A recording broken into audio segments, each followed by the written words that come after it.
Hello students, इस next video में हम बात करेंगे एंथर वॉल का डेवलपमेंट किस प्रकार से होता है। एंथर वॉल किस प्रकार से डेवलप करेगा एंड उस एंथर वॉल के अंदर या पॉलिन सैक के अंदर पॉलिन ग्रेन का डेवलपमेंट किस प्रकार से होगा, इसकी चर्चा हम इस वीडियो में करने वाले हैं। डेवलपमेंट ऑफ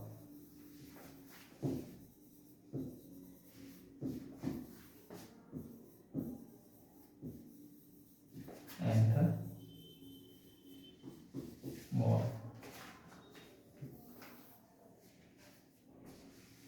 पिछली वीडियो में हम बात कर चुके थे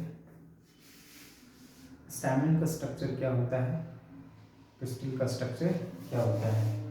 स्टैमेन में जब मैं आया था तो हमने स्टैमेन के स्ट्रक्चर में 3 स्ट्रक्चर बताया था, एंथर, फिलामेंट एंड कनेक्टिव।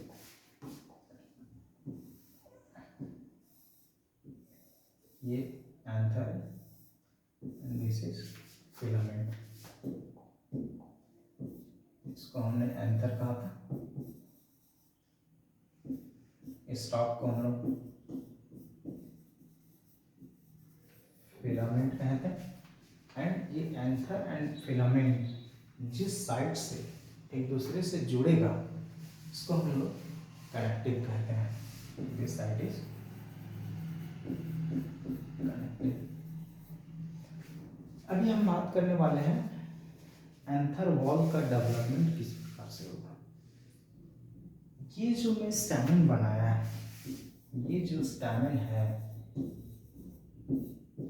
ये स्टैमेन सपोज ये यंग स्टैमेन है। मान लो ये जो स्टैमेन है कैसा स्टैमेन है भैया, यंग स्टैमेन। यंग स्टैमेन है, प्री मैच्योर्ड है, ये पूरी तरह से मैच्योर्ड नहीं है। ये उस समय जब एंथर का हम लोग ट्रांसवर्स सेक्शन लेते हैं तो इस एंथर का माइक्रोस्कोपिक व्यू क्या होता है। इस एंथर का जब हम लोग एंथर का जब माइक्रोस्कोपिक या ट्रांसवर्स सेक्शन लेके माइक्रोस्कोपिक स्टडी करते हैं तो क्या दिखाई देता है एंथर में। बाहर से एक वॉल लेयर है, जिस वॉल लेयर को हम लोग एपिडर्मिस कहेंगे। This wall layer is epidermis. जब एक एंथर प्रीमैच्योर है उस समय इस एपिडर्मिस के इनसाइड, एपिडर्मिस के अंदर पूरा का पूरा भरा पड़ा एक प्रकार का सेल होता है। ये एक ही प्रकार के सेल से बने हुए टिश्यू होते हैं, जिसको हम लोग पैरेन्काइमेटस टिश्यू कहते हैं। ये सारा एक ही जैसा सेल पूरा का पूरा भरा पड़ा होता है एपिडर्मिस लेयर के अंदर। पूरा का पूरा एक ही जैसा सेल भरा पड़ा हुआ है एपिडर्मिस के अंदर। एक ही प्रकार का सेल पूरा का पूरा भरा पड़ा हुआ है, जिस सेल लेयर को हम लोग हाइपोडर्मिस कहते हैं। ये जो लेयर है इसको हम लोग हाइपोडर्मिस कहेंगे। Hypodermis just below the epidermis is called hypodermis. तो हाइपोडर्मिस में जो सेल्स हैं, ये टिश्यू जो है, ये टिश्यू किसका है, parenchymatous tissue. Parenchymatous, parenchymatous tissue जो लिविंग टिश्यू माना जाता है, पैरेन्काइमेटस टिश्यू। तो जब एंथर हमारा यंग अवस्था में होगा उस समय जब एंथर का हम लोग ट्रांसवर्स सेक्शन लेके उसकी माइक्रोस्कोपिक स्टडी करते हैं तो क्या देखते हैं, ये जो एंथर में 2 ही पार्ट्स होगा। आउटर एक लेयर होगा जिसको हम लोग एपिडर्मिस कहेंगे, और एपिडर्मिस के इनसाइड एक ही प्रकार के भरा पड़ा हुआ सेल्स स्ट्रक्चर होता है जिसको हम लोग हाइपोडर्मिस कहते हैं। अब एंथर की मैच्योरिटी जैसे जैसे बढ़ेगा उस प्रकार से ये जो हाइपोडर्मल लेयर्स का जो सेल्स स्ट्रक्चर है इसमें परिवर्तन होता है।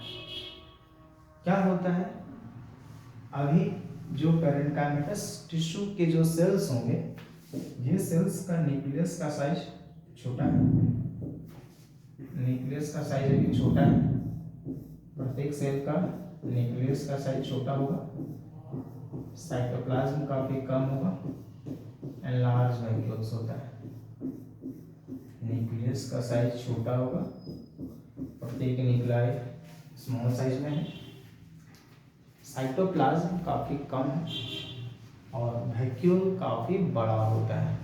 ये सेल स्ट्रक्चर या ये सेल से बने हुए टिश्यू हमारा पेरेन्काइमेटस टिश्यू कहला रहा है।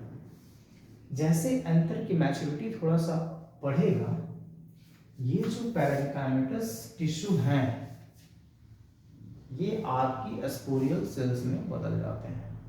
मतलब प्रत्येक पेरेन्काइमेटस टिश्यू के जो सेल्स हैं, प्रत्येक सेल्स का जो न्यूक्लियाई है इसके साइज बढ़ता है, साइटोप्लाज्म डेंस होगा, वैक्यूल्स डिसअपियर होगा, तब उन्हें हम पेरेन्काइमेटस सेल्स ना बोलकर आर्की स्पोरियल सेल्स कहते हैं। देखिए क्या होगा,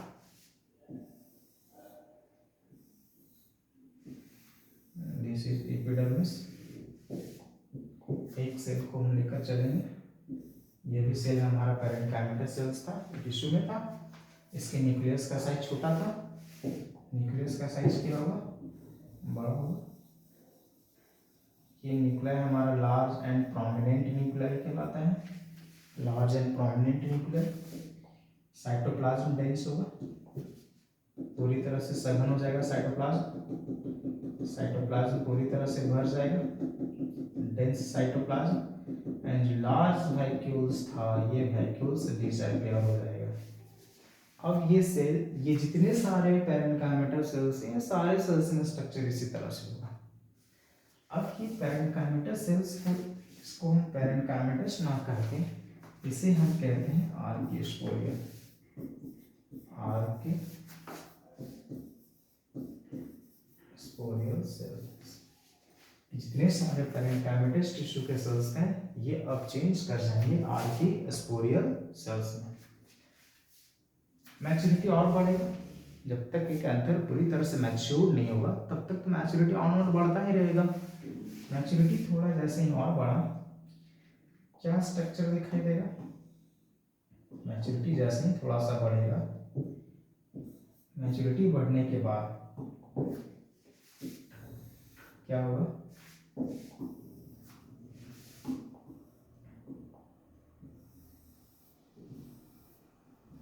ये एपिडर्मिस होगा, है? ये जो आर्की स्पोरियल सेल्स हैं ये डिवाइड कर जाएगा। आर्की स्पोरियल जो अभी एक सेल्स हैं, ये एक आर्की स्पोरियल सेल है, ये डिवाइड कर जाएगा दो सेल में, एक आउटर सेल और एक इनर सेल, दो सेल में डिवाइड करेगा ये, एक आउटर सेल और एक इनर सेल, है। तो ये जो विभाजन है आर्की स्पोरियल सेल का जो डिवीजन है, ये किस प्रकार का डिवीजन हुआ भैया, पेरिक्लाइनल, पेरिक्लाइनल डिवीजन। पेरिक्लाइनल कहने का मतलब पैरेलल डिवीजन।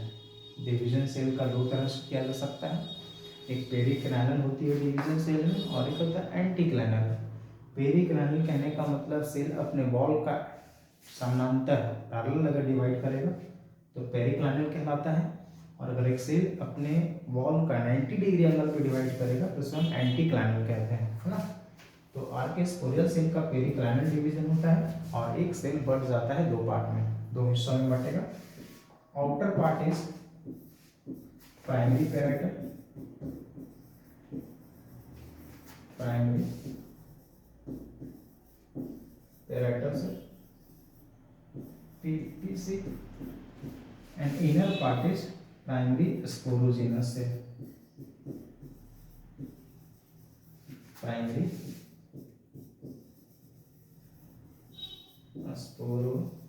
स्पोरोजिनस है। अभी एक आर्की स्पोरियल सेल बट गया दो भाग में, outer is primary parietal and inner is primary sporogenous cells. अब क्या होगा, जो हमारा प्राइमरी पेराइटल सेल है, ये जो हमारा प्राइमरी पेराइटल सेल है, ये प्राइमरी पेराइटल सेल का अगेन डिवीजन होगा, प्राइमरी पेराइटल सेल्स का फिर से डिवीजन होगा। ये जो हमारा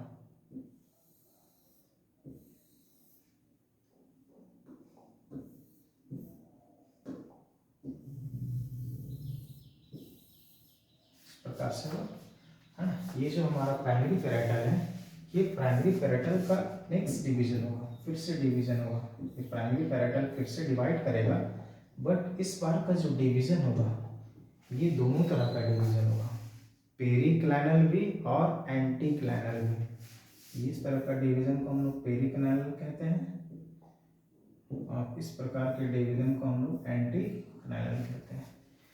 तो primary parietal cell periclinally and anticlinally divide करेगा और 4 वॉल लेयर का फॉर्मेशन करेगा। ऑलरेडी एक लेयर बना हुआ था, 3 वॉल लेयर का फॉर्मेशन करेगा।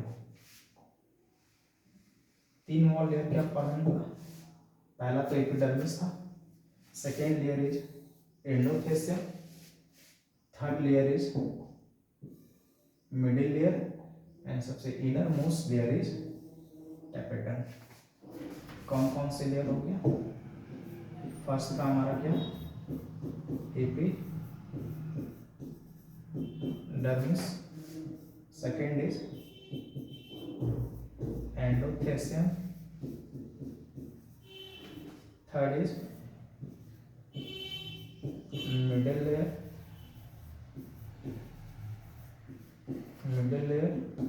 एंड सबसे इनर मोस्ट वॉल लेयर है जिसको हम कहते हैं टैपेटम। ये चारों वॉल लेयर मिलाकर ही एक एंथर का वॉल लेयर बनता है। ये चारों लेयर से ही एक एंथर का वॉल लेयर का फॉर्मेशन होता है।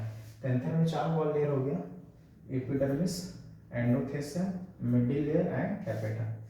अब ये चारों का कार्य क्या है, function of anther wall layer.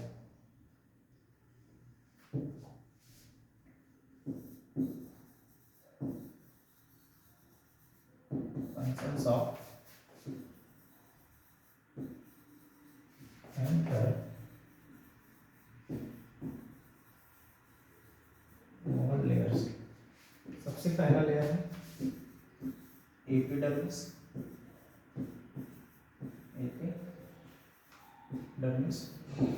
ये चूंकि सबसे बाहर का लेयर है इसलिए इसका काम होता है प्रोटेक्शन। एपिडर्मिस का काम प्रोटेक्शन, सुरक्षा प्रदान करना। दूसरा layer endothecium,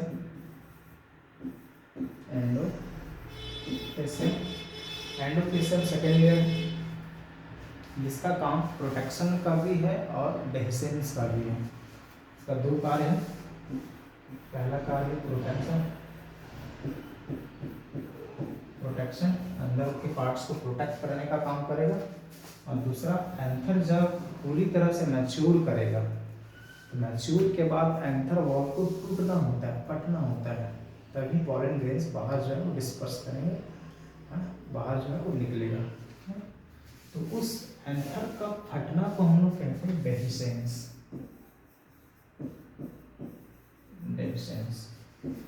of anther wall. 2 कार्य हो गए, पहला प्रोटेक्शन हुआ और दूसरा डेhiscence ऑफ एंथर वॉल। तीसरा है हमारा मिडिल लेयर।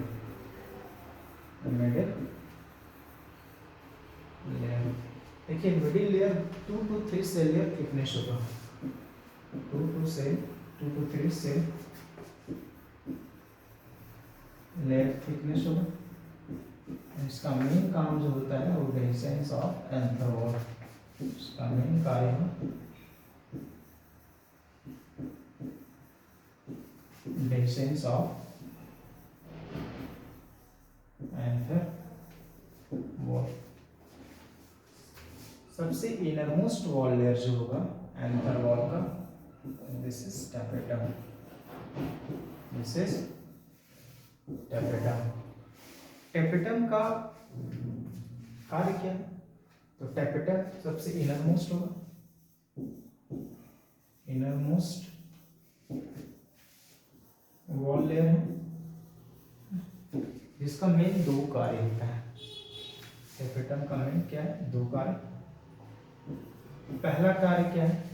तो जो पॉलन ग्रेन्स डेवलप होगा, जो पॉलन ग्रेन्स बनेगा, वो पॉलन ग्रेन्स को न्यूट्रिशन या नरिशमेंट प्रोवाइड करना, provide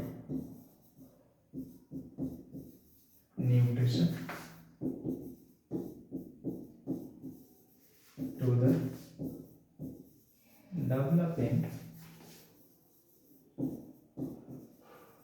developing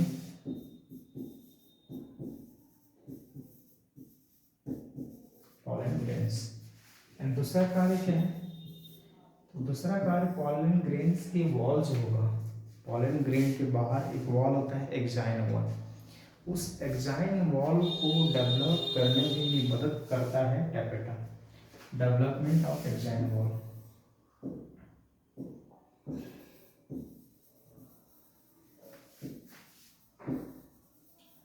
development of exine wall layer of pollen, है ना। पॉलन वॉल लेयर को, या पॉलन का जो लेयर है आउटर लेयर एक्साइन, इस एक्साइन को डेवलप करने में मदद करता है हमारा टेपेटम। तो टेपेटम का मेन दो कार्य हो गए, एक तो पॉलन ग्रेन जब बनेगा तो उसको न्यूट्रिशन देने का काम करेगा, और दूसरा पॉलन ग्रेन का जो वॉल है, दीवार है, बाहरी दीवार एक्साइन, वो एक्साइन वॉल लेयर को डेवलप करने में मदद करता है हमारा टेपेटम। एक बात, जो हमारा टेपेटम है, थोड़ी सी जानकारियां हम ये भी ले लेते हैं। जो हमारा टेपेटम होगा, एंथर वॉल का जो टेपेटम है, ये टेपेटम में दो तरह का सेल्स होते हैं। एक सेल्स को हम लोग कहते हैं एमोबॉइड, एमोबॉइड सेल्स, या प्लाज्मोडियल, प्लाज्मोडियल सेल्स। दूसरा सेल जो होगा तो होता है सिक्रेटरी और glandular, secretory and glandular cells. अब देखिए एक बात, ये जो हमारा सिक्रेटरी सेल्स है, ये जो हमारा सिक्रेटरी सेल्स है, इसका मेन काम होता है सिक्रेशन करना, स्रावित करना, डिस्चार्ज करना, रिलीज करना। क्या डिस्चार्ज करेगा, क्या स्रावित करता है? एक प्रोटीनेसियस कंपाउंड को ये स्रावित करता है, जिसको हम बोलते हैं यूबिस बॉडी, यूबिस बॉडी। ये बराबर नीट वाले क्वेश्चन में आते हैं, नीट का हो या फिर किसी भी तरह का बायोलॉजी से रिलेटेड एग्जाम हो, एंट्रेंस वगैरह हो, उसमें क्वेश्चन पूछा जाता है कि यूबिस बॉडी का सिक्रेशन कौन सा लेयर करता है, ये एंथर का। तो एंथर का, टेपेटम का कार्य है यूबिस बॉडी सिक्रेट करना, और यही यूबिस बॉडी का काम है एक्साइन में जो एक प्रोटेक्टिव पार्ट्स या प्रोटेक्टिव प्रोटीनेसियस कंपाउंड के रूप में जो होता है, जिसको हम कहते हैं स्पोरोपोलिनिन, स्पोरोपोलिनिन, ये स्पोरोपोलिनिन को डेवलप या स्पोरोपोलिनिन को बनाने का काम जो है वो यूबिस बॉडी करता है। और यही स्पोरोपोलिनिन जो होता है वो प्रेजेंट होता है एक्साइन वॉल में, जिसके कारण पॉलन जो होता है वो काफ़ी ज़्यादा, कह सकते हो कि काफ़ी ज़्यादा ये प्रोटेक्टिव होता है, ये पॉलन, है ना।